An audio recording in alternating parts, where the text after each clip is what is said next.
Et bonjour à tous, dans la vidéo d'Alexander Holtzman. Donc cette vidéo est un petit complément plus ou moins du bravo merci que j'ai fait ou pas, ça dépend à quel moment sort cette vidéo par rapport à celle que je compte faire sur Spider-Man, parce que Spider-Man c'est une de mes passions, c'est une de mes passions premières. Et Donald Renew, ben, on va dire, il a suivi, on va dire, la version française sous 3 au pire, plutôt sur 2 au pire, on va dire, sur la suite, dire pas sur la suite, mais sur les Amazing Spider-Man qui a fait la voix française de Andrew Garfield. Et dans le jeu Marvel PS4, dire Marvel Spider-Man sur PS4, il a fait aussi la voix française de Spider-Man. Donc j'ai envie de dire, il suit Spider-Man là, peu importe où il va. Et aussi récemment, attention spoilers, dans No Way Home avec le retour de Andrew Garfield, et donc du coup aussi le retour de Donald Renew dans Spider-Man. Donc vraiment là, c'est ouais, alors là maintenant moi j'assimile vraiment beaucoup plus la voix française de Spider-Man à Donald Renew plutôt que la voix française de Tobey Maguire et celle de Tom Holland, ou je sais même pas c'est qui fait leur voix, mais aussi ça marque aussi. Après moi personnellement aussi je préfère aussi la saga d'Andrew Garfield. Donc même si j'écoute pas forcément la version en VO, la VF pour moi elle m'a beaucoup marqué, et Donald Renew j'adore ça. On va dire que ça fait bien de dire ça comme ça, mais j'adore sa prestation qu'il a fait dans tous dans l'ensemble des Spider-Man.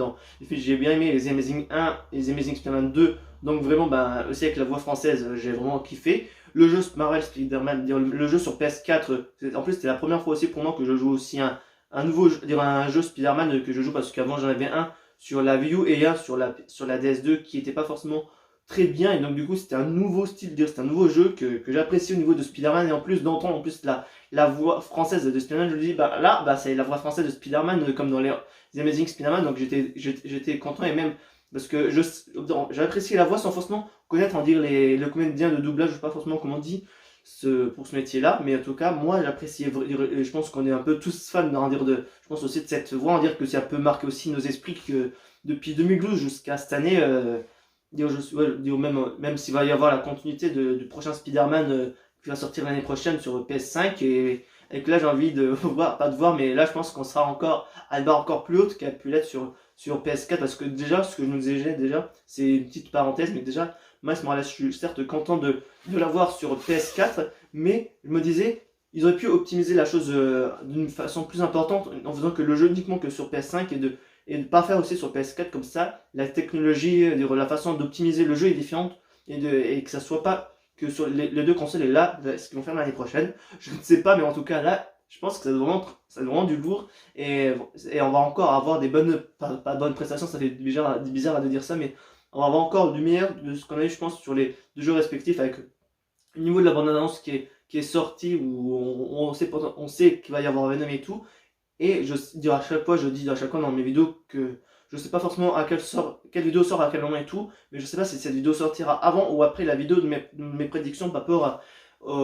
à la potentielle histoire qu'il peut y avoir autour du prochain Spider-Man. Mais en tout cas, ça a l'air,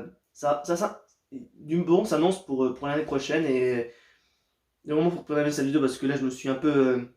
écarté aussi. Avant de continuer un peu de parler de Spider-Man, en fait, pour être franc avec vous, en fait, je savais pas, en fait, je regardais quand j'étais plus petit, Titeuf, et je suis un peu moins fan à l'heure actuelle et tout, mais en fait, j'ai vu un live,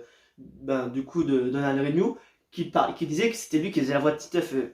Je me dis, ça fait un grand écart entre la voix qu'il prend, pour dire la voix naturelle plus ou moins qu'il a lorsqu'il parle et lorsqu'il fait Spider-Man, alors qu'avec Titeuf, à prendre la voix un peu, d'une façon un peu modifiée, on va dire un petit peu, même si c'est pas forcément ça, mais ce sont les personnes les comédiens, ils arrivent toujours à bien modifier leur voix pour prendre la tournure, dire la voix d'un personnage en fonction de ses besoins et tout, dire ses besoins en fonction de comment il a envie de le rendre d'une façon sonore. Et là, je m'attendais pas forcément à que ça soit lui, en fait, qui fait en fait la voix de Titeuf. Et je trouve que c'est grave important, en fait, comme j'ai dit, en fait, autant que ce soit pour lui ou pour d'autres. Mais après je suis un peu moins, parce que en fait c'est le seul, en fait, comédien de doublage, en fait, que j'apprécie, parce que comme j'ai dit, comme il tourne uniquement que de l'univers de Spider-Man, parce que je sais que il a aussi dit qu'il a fait d'autres choses, mais moi je suis plus dans l'intérêt de connaître pas de connaître, mais on va dire, c'est uniquement au niveau du sens de Spider-Man que je le connais et que je l'apprécie. Donc pour tout ce qu'il a fait pour le reste, je ne sais pas forcément s'il y a peut-être des films que j'ai regardés et qu'il faut aussi des voix françaises, mais en tout cas, j'apprécie pour tout ce qu'il a fait au niveau des Spider-Man. Et je pense que tout fan, ouais, comme j'ai dit, peut-être de deuxième Amazing Spider-Man, parce que si on n'aime pas forcément la saga de Andrew Garfield, les gens seront peut-être moins à apprécier la voix française d'Andrew Garfield, qu'est Donald Renew. Mais moi, en tant que fan de la saga, et aussi je me répète, fan de la saga et fan de la VS, de la VF, et encore plus avec le jeu qui est sorti sur PS4, et entre temps avec Donc j'ai envie de dire là, j'ai envie de dire, il est pas son apogée, mais là vraiment il a fait du mieux ce qu'il pouvait. Et je suis vraiment content on dire, de ce qu'il a pu faire, même si avant, comme tout comédien doublage, ils sont pas forcément très connus quand il n'y a pas forcément un rôle majeur, parce que je pense, pour être avec vous, qu'à part lui, en fait, non, je veux dire, avant Spider-Man, je pense peut-être qu'il était peut-être connu, mais plus pour Titeuf, mais sinon, moi, comme je ne savais pas ce qu'il faisait Titeuf, je ne connaissais pas, et comme j'ai dit, je ne connais pas forcément d'autres comédiens de doublage et tout, mais il y a une voix française qui revient à nombreuses reprises, et qu'il faut que je vois c'est qui fait la voix française, parce que il y a un place dans Red Dakai, et il y a aussi un dans la VF de Captain Tsubasa qui ont la même voix. Et Yuga, il a la même voix que Kai dans Red Dakai. Et je sais que c'est la même personne qui fait le doublage, sauf que je sais pas forcément c'est qui fait la VF, mais sinon, à part cet aparté-là, je suis pas forcément trop à fond, plus ou moins, au niveau des personnes qui font le comédien de doublage, mis à part, on va dire, les grands, on va dire, au niveau de Dragon Ball, avec Patrick Legrand qui fait la voix de Vegeta. Non, c'est. Ah, j'ai du mal, mais les trois principaux au niveau de Dragon Ball, il y a Eric Legrand, Patrick Borg, voilà, c'est lui qui fait la VF de Sangoku, donc Eric Legrand c'est pour Vegeta, et la voix de Sangoku, Brigitte Lecordier, voilà, qui fait la voix de Sangoku et, et des petits en fait dans Dragon Ball, dire des petits Saiyans dans Dragon Ball, mais sinon, à part ces quatre-là, plus ou moins pour moi, je ne connais pas forcément d'autres, et je trouve, même si là je vais pas forcément faire, on va dire, et que toi pour Dragon Ball, parce que moi j'ai regardé Dragon Ball en VOST, c'était pas forcément en VF, mais sinon, je trouve quand même que le métier, il est. Je sais pas forcément comment dire, mais je trouve que c'est quand même impressionnant, quand même, comme j'ai dit tout à l'heure, surtout qu'en plus, quand il a fait Titeuf, de modifier sa voix un petit peu pour la rendre un peu plus drôle ou un peu plus viril, ou d'une autre façon, de donner un train de sonorité au personnage et tout, et même aussi dans Babidi par exemple, je sais pas c'est qui fait la VF de Babidi, ni même Debout, mais ils ont des tournures de voix qu'ils ont fait uniquement pour le personnage. Après aussi, comme j'ai dit, je ne le connais pas forcément trop, mais je trouve que c'est quand même impressionnant de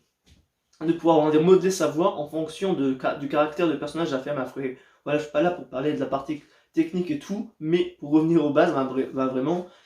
comme j'ai dit au début, il a marqué, je pense, une génération des fans de Spider-Man, et je pense qu'on est tous reconnaissants d'avoir fait la voix française de Andrew Garfield et la VF du jeu Marvel Spider-Man sur PS4 et Miles Morales, un petit peu moins, et la suite sur PS5. Et j'espère juste, après là, c'est des guillemets, mais de toute façon, si vous étiez uniquement que là pour tout le reste, vous pouvez partir. C'est que j'espère juste à titre personnel que la tête qu'ils ont mis de Tom Holland dans le costume pour la version remasterisée et de Miles Morales, j'espère qu'ils vont remettre la version normale sur PS5 parce que je suis pas du tout fan vraiment moi de la tête, on va dire qu'ils ont fait, parce que la tête qui était normale jusqu'à Miles Morales, elle était normale, ça c'était un autre visage de Peter Parker qu'on n'avait pas forcément l'habitude de voir, et là de faire une sorte de Tom Holland sur le jeu de PS4 et de Miles Morales, moi je suis contre, et j'espère vraiment, comme j'ai dit, là que sur le jeu PS5 ils vont remettre la tête d'origine, parce que je suis pas forcément fan du tout. Déjà, Tom Holland, déjà, comme j'ai déjà dit à plusieurs reprises, certes les films sont bien, mais j'ai du mal avec son visage, parce que j'ai du mal en fait avec l'acteur en tant que Spider-Man, autant que Tobey Maguire et Andrew Garfield, j'ai pas forcément du mal en termes d'acteur de Spider-Man, mais Tom Holland, j'ai un peu plus du mal, mais je suis désolé. Pardon, excuse-moi, mais ouais, j'ai un peu du mal avec Tom Holland. Comme j'ai dit, ça n'exclut pas le fait que j'ai bien plus apprécié Far From Home et No Way Home par rapport au niveau de l'intrigue, mais en termes d'acteur, pour moi, j'adhère pas forcément à son rôle de Spider-Man et j'ai du mal en fait, même si certes il est plus jeune que les autres acteurs